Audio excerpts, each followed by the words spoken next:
හමුදාපති major general Sarath Fonseka තම සේවා කාලය තුල බිහිසුණු කොටි සංවිධානය විනාශ කිරීම සඳහා සේනා සංවිධානය කළා. මේ වෙනුවෙන් සෙබළුන් ධෛර්යමත් කරමින් ඔවුන්ගේ සැප දුක් සොයා බැලුවා. ප්‍රභාකරන් සමීර් සෙල්වම් වැනි කයිවාරුකාරයෝ කිව්වේ ඊළඟ යුද්ධයවොත් අපි ලංකාවේ හමුදාවට හොඳ පාඩමක් උගන්වනවා. ලංකාවේ රජයට හොඳ පාඩමක් උගන්වනවා. නමුත් අපි ඉගෙන ගන්න තමයි හොඳ පාඩමක්. ඒක පාඩම උගා මිහිරි පාඩමක්. ඒගොල්ලෝ හිතපු විදිය භයානක අප්‍රසන්න පාඩමක් නෙවෙයි. මේ පාඩම තමයි ත්‍රස්තවාදය විනාශ කරන්න අපට හැකියාව තියෙනවා කියන පාඩම.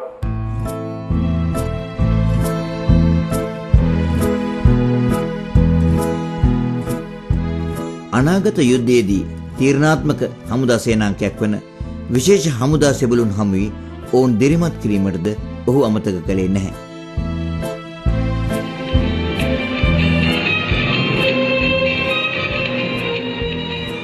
මේ වෙසක් බැතිගී අසන්නට අමතක නොකළ හමුදාපති මේජර් ජෙනරාල් සරත් ෆොන්සේකා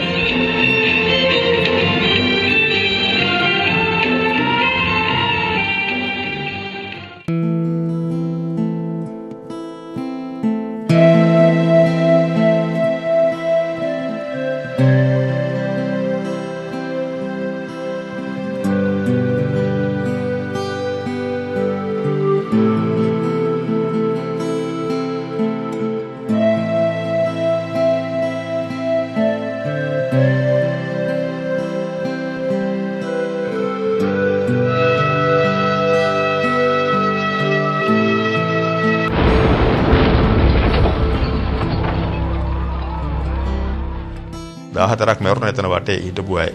ඒ යවට ඒ ඔක්කොම අයින් කළා. එතකොටත් ඒ කවුරුත් නැහැ. මම දැක්ක මෝටර් සයිකල් පෙරලිලා ඒවෙන් තෙල් වැක් කරනවා අර මේවා.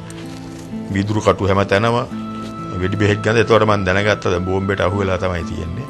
මේ නිකට තුන තුවාලෙන් ලේ වැක් කරන විතරක් මට තේරුණා. අනිත් ඒවා මට තේරුන්නේ නැහැ. පස්සේ මම හිටගෙන හිටියා දොරත් කාර්යය අල්ලගෙන විනාඩි 3ක් විතර ඉන්නකොට ඇම්බියුලන්ස් එක ආවා. එතකොටත් මට තේරුන්නේ නැහැ ඒකට අමාරුයි කියලා. මම නගින්න හදනකොට මේ කට්ටියයි ඉන්න සර් කියලා මල්ලලා ඇතුළට ගත්තා.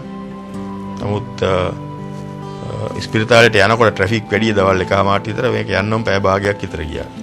ඉස්පිරිතාලේ ගාවට යනකොට මට අමාරු තේරුණා ටිකක් බඩ ඇතුළ හයි වෙලා උස්ම කෙටි. ඒතකොට මම දැනගත්තා මේ ඇඟ ඇතුලේ ලේ පිරීලා ඇති කියලා. මොකද 93 මගේ පෙනහල්ල තුවාලුනේත් ඒ හැඟීමම තිබ්බා මට. ලේ පිරුණාම ඇතුලේ.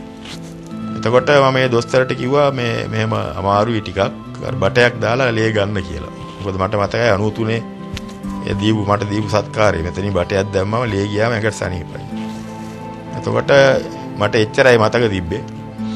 ඊළඟට මට ආපහු සීයනකොට මම අර මේකේ ඉන්නවා තියරේ ට්‍රේ උඩ ඒගොල්ලෝ මගේ යුනිෆෝම් එක ගලවන්න හදන යුනිෆෝම් එක ඇඟට ඇලිලා අදිනවා ගැලවෙන්නේ නැහැ. පස්සේ මම උස්සලා කිව්වා කපලා හරි ගන්න කියලා. ඊට පස්සේ එච්චරයි මතක මට. මම හිතන්නේ අතරින් පතර මට 100 නැති වුණා වගේ. ඊළඟට ඒ සුවාණේකට විතර පස්සේ තමයි 100 ආවේ. එතකොටත් මේ ඇවිල්ලා දොස්තර කෙනෙක් ඇවිල්ලා මේ අර ගහලා තිබ්බ යකඩ කටු මේ දිගටම කපපු එකට ඒ ඔක්කොම ගලවන්න පටන් ගත්තා එක එකයි. සුමානේ යනකොට ඒවා වේලිලා හුඟක් කියලා.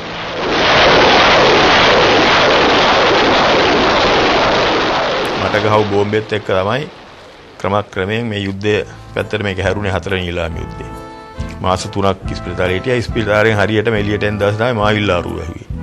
ඒතර ආපු ගාම යුද්ධයට අවතීර්ණ වුණා.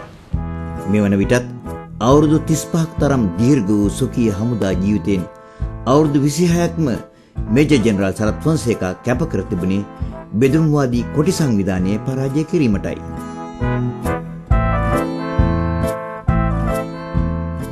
Major general Sarath Fonseka LTTE මිනිස් බෝම්බෙන් සිය ජීවිතය බේරාගත්තේ ඔහුගේ වාසනාවට පමණක්ම නොව ඔහු උපන් බිමේද වාසනාවටයි. කොටි සංවිධානයේ පරාජයේ ආරම්භයත් මේජර් ජෙනරාල් සරත් ෆොන්සේකා මෙහෙවන හමුදාවල ජයග්‍රහණයේ ආරම්භයත් මාවිල්ලාරු ස්වරූපයෙන් ආරම්භුණා. ප්‍රභාකරට එක දෙයකට ස්තුතිවන්ත වෙනවා. ඒ යුද්ධේ පටන් ගත්තේ එයා හරියට මට මං හිතන්නේ පටන් ගන්න තිබුණ හොඳම තැනින් මාවිල්ලාරුවේ. ඉතින් අපි ඉවසීමෙන් එයා පටන් ගත්ත තැනින් පටන් අරගෙන ක්‍රමයෙන් පල්ලෙහාට ඇවිල්ලා ඊට පස්සේ මම මඩ කලපුරට කන් ඇවිල්ලා වාකරෙන් පල්ලෙහාට එල්ල මඩ කලපුවේ බටහිර පැත්ත සුද්ධ කරලා ඒ පාර නැගෙනහිරේ ඉඳලා බස්නාහිර පැත්තට ගියා තොප්පිකල සුද්ධ කරන්න. ඉතින් ඒක පටන් ගත්ත තැන එයා අපිට දුන්න ආරම්භය මම හිතන්නේ අපිට තිබුණ හොඳම තැන තමයි පටන් ගන්න. මේක හරියටම බලාපොරොත්තු වෙන විදිහට වැඩ කරා. ඒ අතරේ මන්ත්‍රාස ගුලම් පැත්ත ආබරගේ පල්ලෙහාම මම සුද්ධ කරා. තිරුකුණාමලේ උතුර පේරාවරු කුරුපිඩි කියන පැත්තේ අතරම සුද්ධ කරා. තොප්පිකල පැත්තේම සටන් යන අතර ඒ ඔක්කොම අපි කරගෙන ගියා අපේ සැලැස්මේදී අවුරුද්දක් කියනවා මම හිතන්නේ. අනිත් පැත්තේ දුර්වල නොකර කරපු හින්දා ආදිකාලේ කරන්නේ නැගෙනහිර සටන් කරොත් උතුර අතාරනවා. උතුරේ ක්‍රියාන්විතයකට ගියොත් නැගෙනහිරයි යරවා මේවා ඔක්කොම අතාරනවා. යරවත් අල්ලගෙන ඉඳගෙන કોઈ එකම පසුබෑමක්වත් නැතුව හමුදාවේ එකම අවස්ථාව මට ත්‍රස්තවාදීන් ඇවිල්ලා ගහලා මගේ ඇයට හානි කරේ. අර යාලා හිටපු සෝල්ජර්ස්ලා 7 දෙනාට ඇටැක් කරේ විතරයි. අනිත් හැම වෙලේම අපි තමයි පහර දුන්නේ.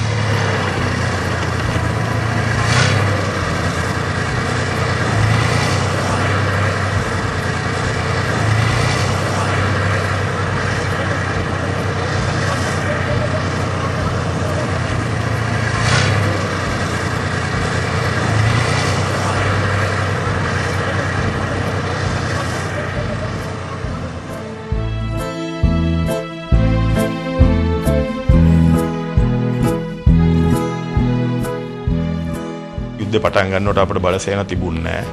මම යාපනයෙන් එහෙම යාපනයේ තිබුණ කට්ටිය මෙහෙට අදිනවා සටන් කරනවා ආපහු එහෙට අරිනවා. ඒ වගේ මට තිබුණ ප්‍රධාන ප්‍රශ්න තමයි මේ අතරේ අනිත් පැතිවලත් ප්‍රහාර ආවොත් කොහොමද මුණ දෙන්නේ කියලා. ඒ පැතිත් බේරගෙන ඉඳගෙන නැගෙනහිර සටන ගෙනියන එක තමයි මට තිබුණ ලොකුම ප්‍රශ්නේ. ඒක හන්ද මම නැගෙනහිර සටනේදී පුළුවන් තරම් උත්සාහ කරා අපේ කැෂුවල්ටි පුළුවන් තරම් අඩු කරගෙන මේ ටිකක් කල් ගියත් ඉවසීමෙන් වැඩ කරන්න.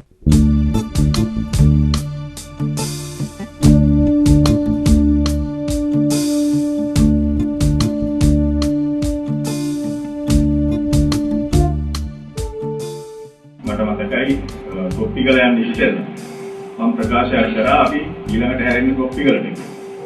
එතකොට හැමදාම හමුදාවේ වැඩි දකින්න ඉංග්‍රීසියෙන් කියන මාධ්‍යවේදී හෙඩ්ලයින් එකක් වගේ දීලා තිබ්බා. මේ ජෙනරල් යුද්ධ කරන්න දන්නේ නැහැ. තොප්පිකලට යනවා නම් යන්නේ ඉස්සෙල්ලා කියන්න හොඳ නැහැනේ. එහෙම කියලා යන්නේ නැහැ යුද්ධ කරන්න දන්නේ මිනිස්සු.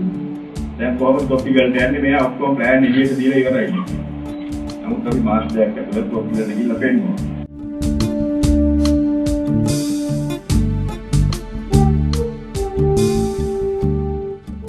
නැගෙනහිර මුදා ගැනීමේ ඔහුගේ සැලසුම් තුළ උතුර නිදහස් කර ගැනීමේ සැලසුම්ද ඇතුළත් වුණා.